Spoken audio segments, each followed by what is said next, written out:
বাংলাদেশ কুষ্টিয়া জেলার সম্মানিত সহসভাপতি আলহাজ শেখ মোহাম্মদ এনামুল হক বক্তব্য রাখবেন। আলহাজ শেখ মোহাম্মদ এনামুল হক।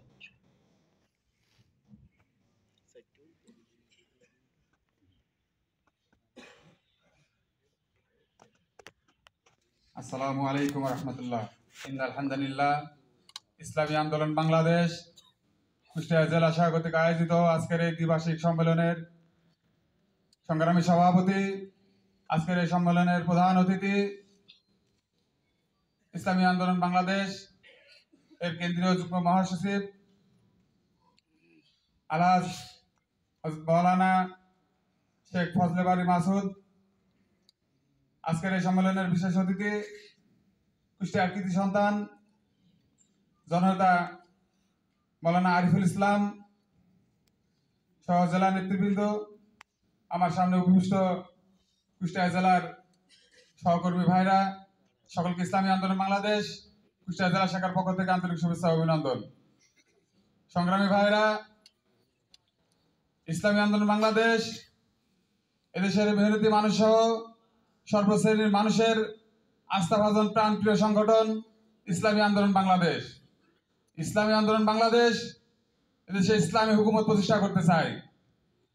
ইসলামী আন্দোলন বাংলাদেশ এদেশের মানুষের মৌলিক অধিকার প্রতিষ্ঠা করতে চায়।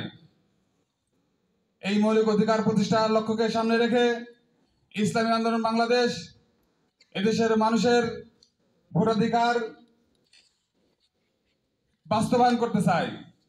আমরা বিগত নির্বাচনগুলোতে লক্ষ্য করেছি, আমরা যখন নির্বাচনে অংশগ্রহণ করেছি তখন আমাদের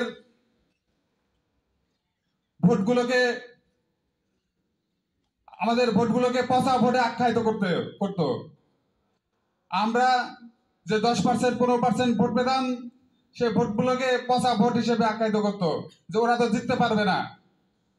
তো আমরা আজকের এই সম্মেলন থেকে ঘোষণা করতে চাই, এদেশের অধিকাংশ রাজনৈতিক দলের নেতৃবৃন্দ পিআর পদ্ধতিতে নির্বাচনের যে প্রস্তাব দিয়েছেন, এই পিআর পদ্ধতির বাস্তবায়নের মধ্য দিয়ে এদেশের সর্বশ্রেণীর জনতার ভোটাধিকার বাস্তবায়ন হবে এবং সঠিক ভোট প্রেরণ করতে পারবে এবং ভোটগুলো পচবে না, এই আশা ব্যক্ত করে আগামী নির্বাচনে পিআর পদ্ধতি অর্থাৎ প্রফেশনাল রিপ্রেজেন্টেশন সংখ্যানুপাতিক নির্বাচনের ব্যবস্থা বাস্তবায়ন যেন হয়, এই আশা ব্যক্ত করে আমি আমার সংক্ষিপ্ত আলোচনা শেষ করছি।